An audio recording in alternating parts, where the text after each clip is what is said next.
Welcome to Daily Office Devotions. I'm Reggie Kidd, and every Monday through Friday, I offer devotional observations on some portion of that day's readings for morning prayer in the Book of Common Prayer. Thanks so much for joining me this Tuesday following the 15th Sunday after Pentecost. It so happens that because of my travel schedule, last week and this week we are taking a detour in our devotionals. Today's is the 7th of 10 devotionals that treat Paul's last 3 letters, those to his ministry proteges, Timothy and Titus.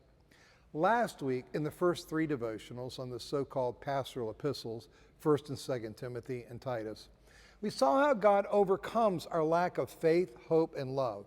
Following those 3 meditations are 4 devotionals in how we show how God implants in us basic ingredients of human flourishing, godliness and temperance, which we treated last Thursday and Friday, and justice and courage, which we treat yesterday and today. Finally, in the last 3 devotionals of this special series on the Pastorals, we will see how Paul inspires us to faith, hope, and love. The word of the day is courage.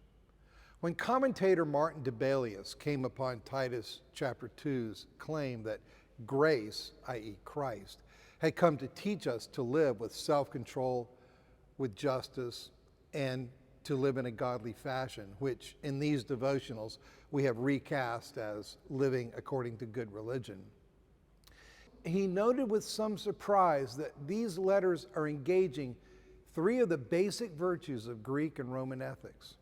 The Hellenistic ethical canon included a 4th virtue, courage.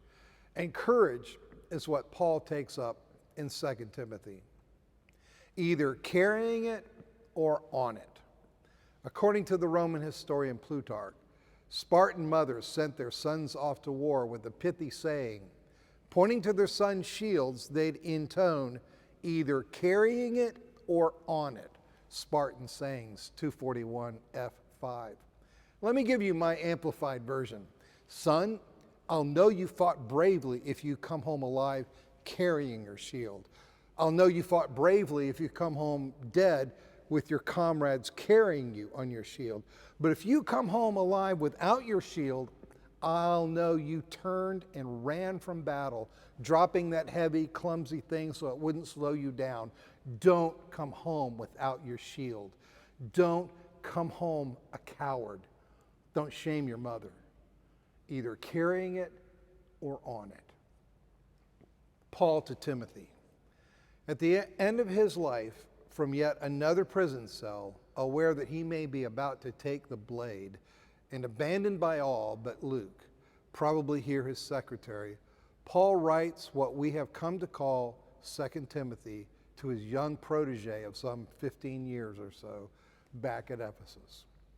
Despite Timothy's youth, and alas, we simply don't know how young he was, he's been put in charge of what is surely one of the largest of the churches Paul had planted. Certainly the church he invested the most time in. Of late, Timothy's authority in Ephesus has been challenged by strong local voices. Several years earlier, Paul had warned the elders of Ephesus that not only would they be set upon by fierce wolves from outside that church, but that from among their own selves there would arise people speaking perverse things to draw away disciples after them.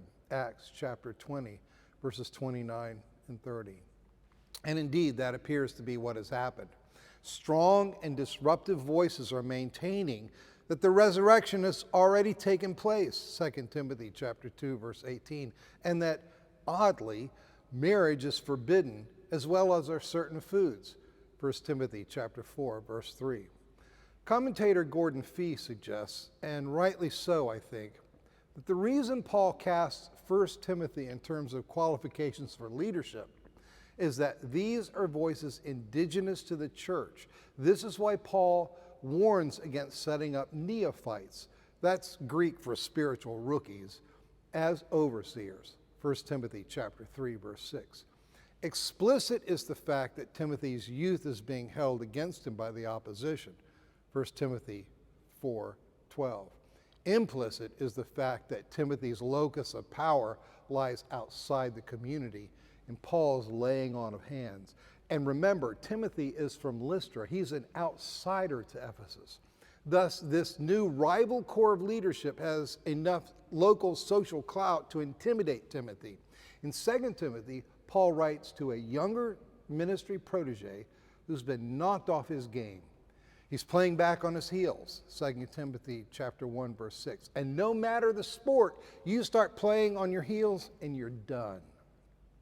Paul's message is precisely that of a Spartan mother to a son she is sending off to battle, either carrying it or on it.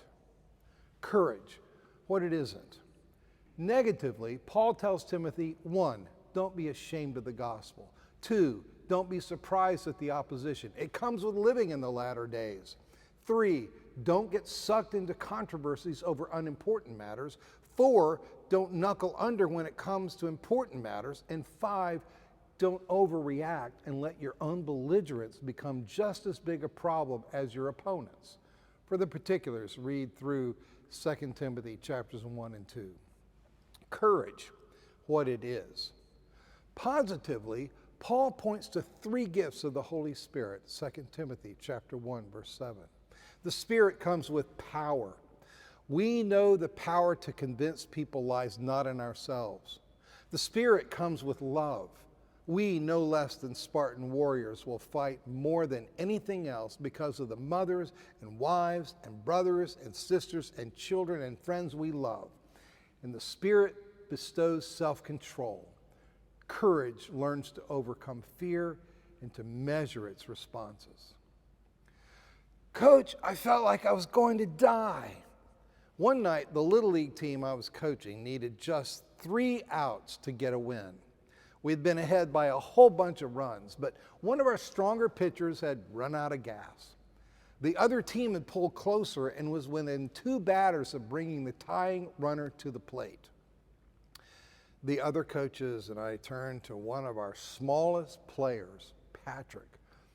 To all appearances, the least likely of closers, but a kid we knew could throw strikes, and we knew the rest of the team would make plays behind him. As soon as we put Patrick on the mound, his mother came running to the dugout. "What do you think you're doing?" We said, "Patrick's just who we need with the ball right now." Sure enough, he made good enough pitches, and the other kids made good enough plays. Against the last batter, Patrick was breathing so hard, his lungs were the size of a blimp. Afterwards, one of our assistant coaches asked him, "So, Patrick, how are you feeling out there?" "Coach," he said, "I felt like I was gonna die."